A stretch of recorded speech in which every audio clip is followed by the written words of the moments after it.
This is Gail Fry, and this is EDO 879. This is my district activity artifacts for my ePortfolio. So, first one is Standard 1 Mission, Vision, and Improvement. Activity A, the school leader will evaluate existing improvement processes. And I chose Activity A because I had already kind of looked at our district mission and vision statements. So I did create a Google presentation with that, using some data from our website and from our district.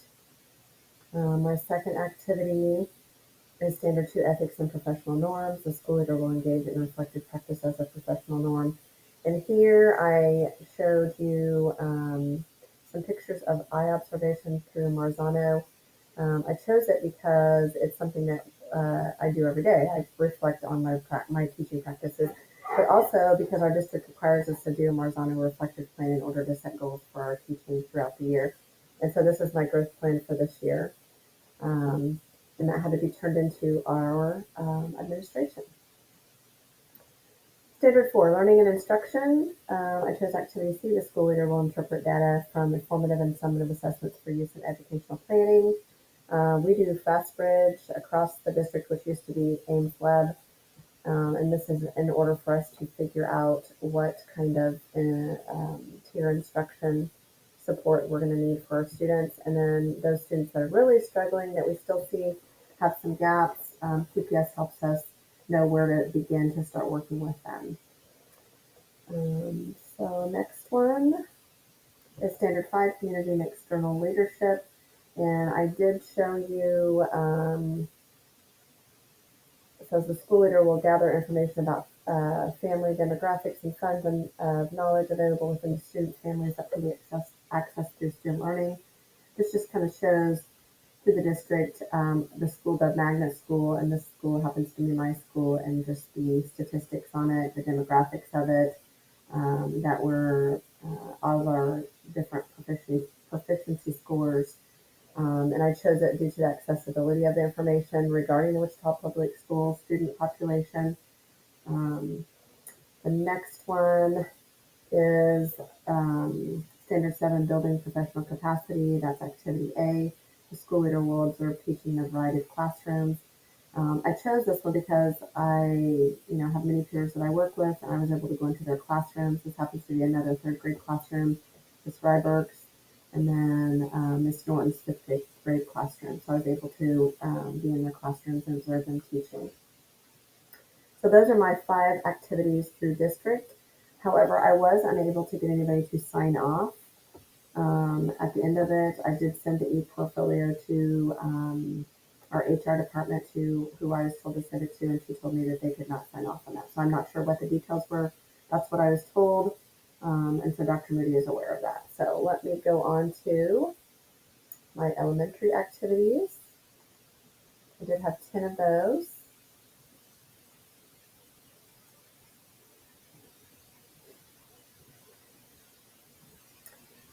Starting out with Standard 1, Mission, Vision, and Improvement. The school leader will conduct an evaluation of existing mission and vision processes and statements. This activity was something that I had previously looked at one of my classes on mission and vision statements. This has to do with our school. I know the mission statement and the vision statement are similar to the district's. The district's just a little more specific with our school, and I created a Google presentation with that. And I'm not opening any of these because what's happening when I do open them is it's stopping my recording. So I'm just sharing what I have, but they are accessible to be opened from a viewer. I did create a Prezi for Standard 2 Ethics and Professional Norms. Activity B, the school leader will analyze decisions in terms of established ethical frameworks. And I did something like this in 852. And so it kind of goes over our mission and vision statement. I thought it was a good example of it. There's a Prezi that you are able to look at. Standard 2, Ethics and Professional Norms. I chose it because of the diverse student population I have in my classroom this year. I have PBS, which are some behavior students. I have lots of students with IEPs that need accommodations. I also have on level and below grade level kiddos, like every teacher does, as well as above grade level. But now something a little bit different this year is we have kids that are quarantined that we're teaching. And so you can see my monitor in this picture and in the recording that I'm teaching several students from their home as well due to COVID. Um, and how that kind of showcases my teaching as well as the struggles of being a teacher and I'm sure an administrator in this COVID world right now. So again, that is my third activity for elementary. My fourth is Standard 3 Equity, Inclusiveness, and Cultural Responsiveness. Activity D, the school leader will advocate for supportive and inclusive school culture. I completed a Prezi on this, and this was the People First Language, which I learned about in EDL 853. Very interesting to me. In our school, we have such a diverse population of students. We have our regular ed students, we have our gifted students, we have our special ed students, but we also have PBS, which is a behavior program. Not every school has that. We also have our severely handicapped students, and then we have a program for the blind in our school where we have students who use walking canes throughout our school as well. So it's a very unique atmosphere, and they did add pre-K this year, so that's been interesting. So we have pre-K through fifth at our school, but we have all of these diverse students. So there's a Prezi on that can be accessed. Let's see, for Project 5, Standard 3, Equity, Inclusiveness, and Cultural Responsiveness. I chose it due to the fact that the last couple of years due to COVID, we've been working with all levels of students during our core time. And so we have a certain time, of course, for tier. And so instead of those students moving to different teachers and different teachers working with them in a specific area, they're all in our classroom. So you can see me working, I've recorded me working with both grade level, below grade level, and then I show my novel study kids that are above grade level working as well. All right, let's see. Moving on to my sixth activity, Standard 3, Equity, Inclusiveness, and Cultural Responsiveness. The school leader will support the use of differentiated content, content-based instructional materials and strategies. I'm showing you um, all the different things that you can do as far as using technology and making sure that it's differentiated. We have Lexia, we have Dreambox, and those are on the level of the student and they work with the level of the student. I also do something different in my class, which is eSpark, and that has nothing to do with being something that the district offers. I just love it because it's both math and reading and it's differentiated to where it meets the student where they are at for their level. And then I also show journeys. We have all these different leveled readers. And so that's for there's an on level, below level, above level. And there's also one for ELL, which we don't really have a high ELL population in our school, but it's available. All right, my seventh project is Standard 4 Learning and Instruction. Activity A, the school leader will evaluate curricula, use of technology and other supports in academic and non-academic systems. Here I'm showing Seesaw and FastBridge. These are some of the activities that you can do that are academic related that use technology. We also have Flipgrid through our district, which I love. It's a way for students to participate in activities that may not necessarily be academic, but in a way kind of are. They do recordings and they can read their activities and hear themselves read. Their parents can also, you can get a QR code and have their parents listen. It's pretty awesome. Let's see. Activity 8 is Standard 4 Learning and Instruction. Program completers understand and demonstrate the capacity to collaboratively evaluate, develop, and implement the school's curriculum, instruction, technology, data systems, and assessment practices in a coherent, equitable, and systematic manner. I did activity C for this, and I'm showing you what we do for our math tier, different students and their different levels. There is Dreambox, there is Seesaw, There's also a Fluency Pixel on Teams, Microsoft Teams that I have them doing. And then some grade level using everyday math cards for fluency, partner practice. I also have some of their formative assessments, pictures of those that we do at the end of each module.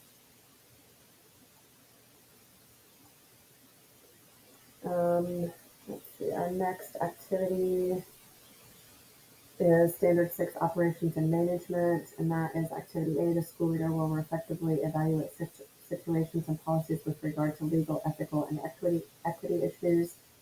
And this is something that I did an EDL 850 with a case study, and it talked about the severity of, you know, of copyright laws and how if you don't follow those, that you can get in a lot of trouble. I mean, the whole school can. The only thing that I have to say really about this, I mean, I did a project on it, did a Google Doc, but I will say that our district doesn't do a great job of talking about this and going over it more than maybe one time when we first start, and we probably sign off on something every year, but I think we need to do a better job of that. So I do have a Google Doc for that. And then activity B was the school leader will model and foster effective communication. I love this one because it kind of showcases our class website, which is tinyurl.com. And I made up a class website. I started that last year due to COVID, but I love it because my parents can access it for spelling words for what we're doing in math, reading, social studies, and science each week. They can also find out how to contact me pretty easily. They know how many students are in our class, and there's also websites on there for them to access at home. So it's just a good resource, and I always answer parents' questions when they email me, but I also redirect them back to this because this could answer any question that they have. It has a class schedule on there. Pretty awesome resource. So those are my activities for elementary, and I will say that I was able to do some shadowing, not a full day, a couple hours during my double plan time because we did not have subs this year due to COVID. We have a severe subs shortage, but I was able to do that with an assistant principal, and with that assistant principal, I was able to spend some time with her and learn about her job and what she does, which was kind of interesting. Um, and I did have my principal sign off on my ePortfolio, and she was able to view it. So let me move on to secondary.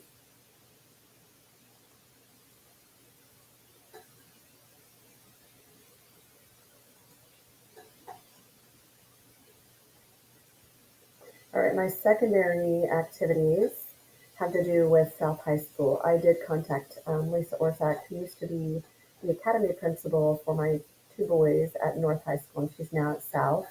And she was able to help me work through some of these standards. So standard 4, learning and instruction.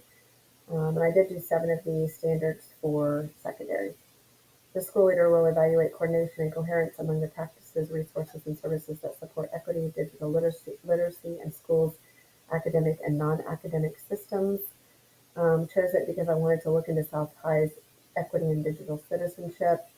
I know the district policies, but I wondered how the secondary schools supported this, and Lisa was able to help me through this activity. I have a Google Doc on that was that I shared on this presentation. Standard 5, community and external leadership. Activity C, the school leader will identify and use diverse community resources to benefit school programs and student learning. I was able to do a Google document on this as well, and I chose it because I was able to talk to Lisa Orsak.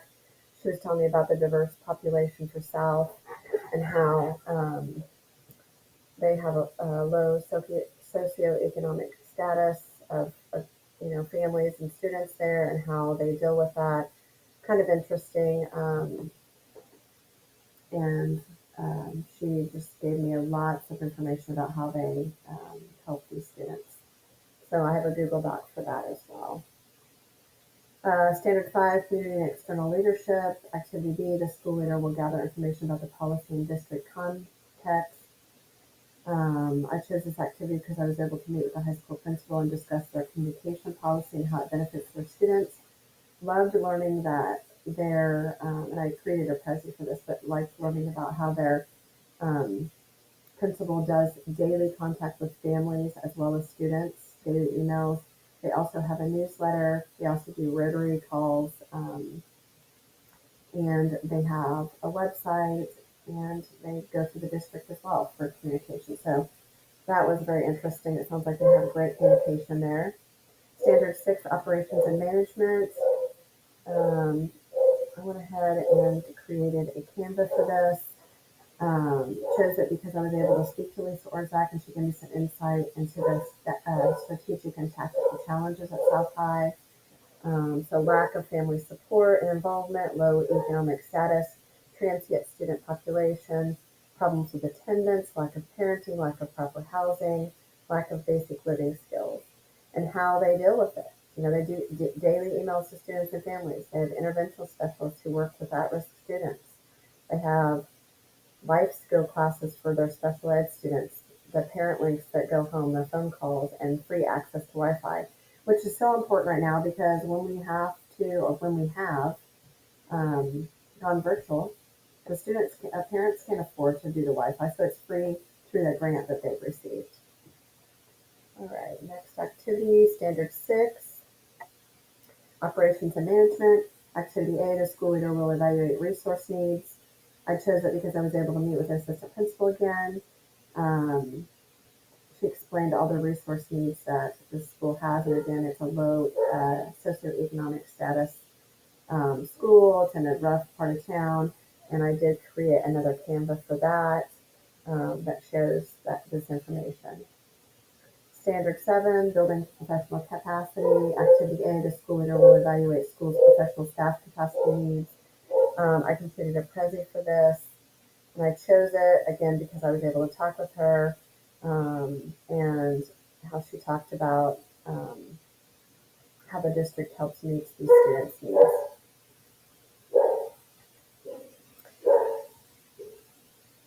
And then building professional capacity, I completed another project for this. Um, they have a supportive staff that tries to work together to find ways to improve their school and the student success. That's why I chose it. And that is activity A, the school leader will evaluate professional staff capacity needs and management practices. So I was able to share my whole portfolio for secondary artifacts with Lisa, and she was able to sign off for me. I enjoyed working with her and listening to her expertise. She's been around our district for a long time and worked for a very long time with this population of students. So thank you so much. That is the end of my presentation.